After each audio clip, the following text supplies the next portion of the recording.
Welcome to the Arnett Report. It's a video business magazine that's designed to illustrate best practice examples about how local merchants and organizations are doing their marketing.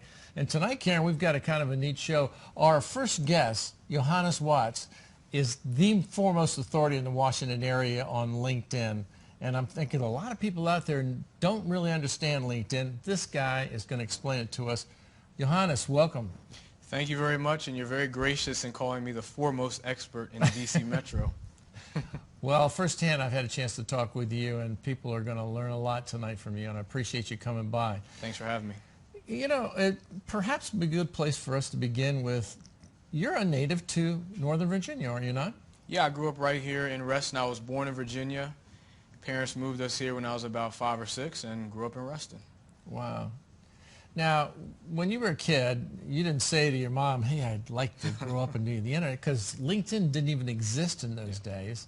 So how did you end up getting into it? Yeah, great question. I first and foremost, I tell people that I'm not a social media person. You know, I again, grew up here in Reston, went to school at Virginia Tech, like everybody else, in the D.C. Metro, and kind of started off in the sales world. So had a couple of sales jobs, was a struggling sales guy. I actually started a cleaning business part-time and realized that I knew nothing about sales, so I really had to focus on my full-time sales job to teach me about what sales was really about. So it's cold calling, door knocking, all those networking, all those things that you know, people don't like sometimes about the sales world. But when I found LinkedIn, it was a way for me to make the sales, get in front of the decision makers without the stuff that sales folks don't like. So, now, in simple terms, when we talk about LinkedIn, how would you describe what LinkedIn is? That's an excellent question. I think a lot of times you see LinkedIn and sales linked together. No pun intended on that. But really what it is it's an opportunity generator, right? If somebody tries to connect to you on Monday and sell to you on Tuesday, you tend to ignore those people, right? Nobody wants to be solicited to off the top. So it's not necessarily a direct sales tool. What it really is finding those decision makers that you need to get in front of, connecting to them, building that relationship, and then being top of mind when the sales opportunity comes around, right? If it takes you, you know, in the sales world we use the term sales cycle. If it takes you 3 months to get the deal, well then I now have 3 months to connect, build a relationship, and show that decision maker the value that I could offer, not just through my product or service, but through myself being a value add in your network. Do you work alone with the client themselves, or do you do training sessions? Do you give them the tools, or do you help them? A great question. A little bit of both. So I do open workshops where everybody's invited, and we usually do those right in Tyson's Corner on a monthly basis. Then I also do personal one-to-one coaching, and I also will come in and help a sales team for a particular company and do a training for them. So, when you think about LinkedIn, is it always just sales, or is there a social nature to it? There is a social nature, but it's a little bit different than like Facebook, right? Because when you get on Facebook, you're connecting to your friends, so it just seems natural, right? I think with LinkedIn there's a disconnect because it's like, okay, you know, here's Jeff, I'm connecting to Jeff. I may not know Jeff, so that natural kind of talking back and forth and then following up, it doesn't seem as natural.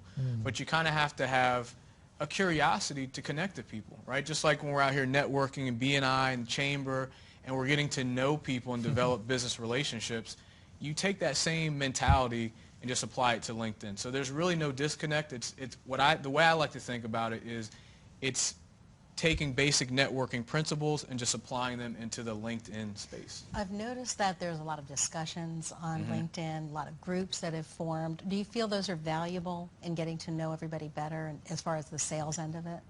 Yeah.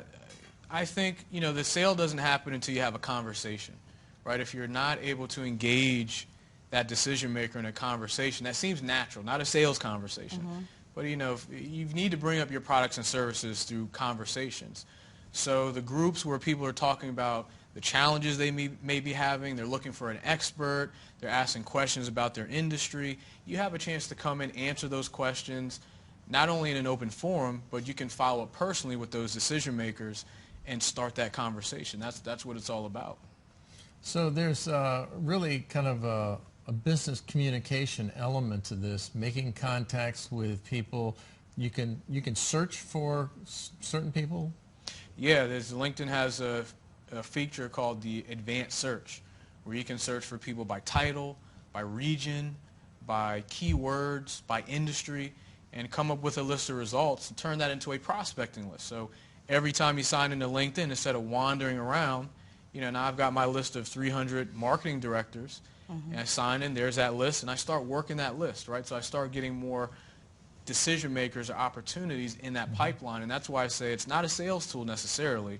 You get to the sale eventually, but it's about building up those relationships so that you've got opportunities in the pipeline. And then in your network, are you able to see if you're connected with somebody who their connections are, to see if you might want to meet somebody that's correct? So you can name drop, see common connections. If I don't know you, when I connect to you, I can look at our common connections, and we don't feel so much like strangers anymore.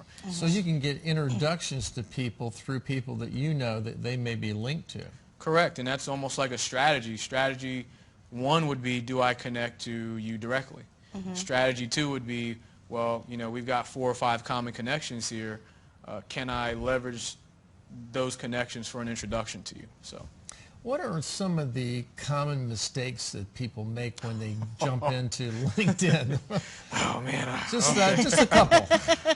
Some of the main ones. Yeah, I would say the basic ones are not personalizing your message, right? So that message that you get, can I add you to my network? You get that like 20 times a day. It offers no value. So just personalizing that message, not following up after connecting. And I would say not taking the time to completely fill out your profile on LinkedIn. Do you feel people should connect even if they don't know someone on the other end very well, if there isn't an introduction? Yeah, I think that's part of sales. You've got to prospect. You've got to meet new people. So some of those folks are going to be prospects. You may end up doing business. Some of those folks could be referral partners, right? They can give you access to their customers that you would want to work with. So you have to kind of have an adventurous spirit about meeting new people and developing new relationships. Now, there's going to be some people out there that are going to be interested in finding out more about you. So I'm pretty sure you've got a decent website because I've been on it. What is that website? My website is www.learn2link.com. And they can also look at my LinkedIn profile, which also has videos and pictures in my profile about the workshops and trainings that I do on LinkedIn. What's one thing that a lot of people don't know about you that you could share with us? Yeah, I'll say 2 things. Number one, I wasn't always so successful at sales. Again, I come from a company, a world where I was being forced to cold call and telemarket, and they want to drop you off in an office park on a summer day. You're knocking on doors all day. I didn't like that. So at times I questioned if I would even be successful at B2B sales. Right. So LinkedIn helped with that. Other thing is I actually have a commercial cleaning company that I run as well, and I've had that for 10 years. So I kind of learned the ropes through running my first business, which I still have, my cleaning company, and through trials and tribulations and getting the door slammed in my face and hung up on as a salesperson. So. Well, now we've linked in with you, and hopefully people can go to their site and see more about you there. And don't be afraid to give him a call.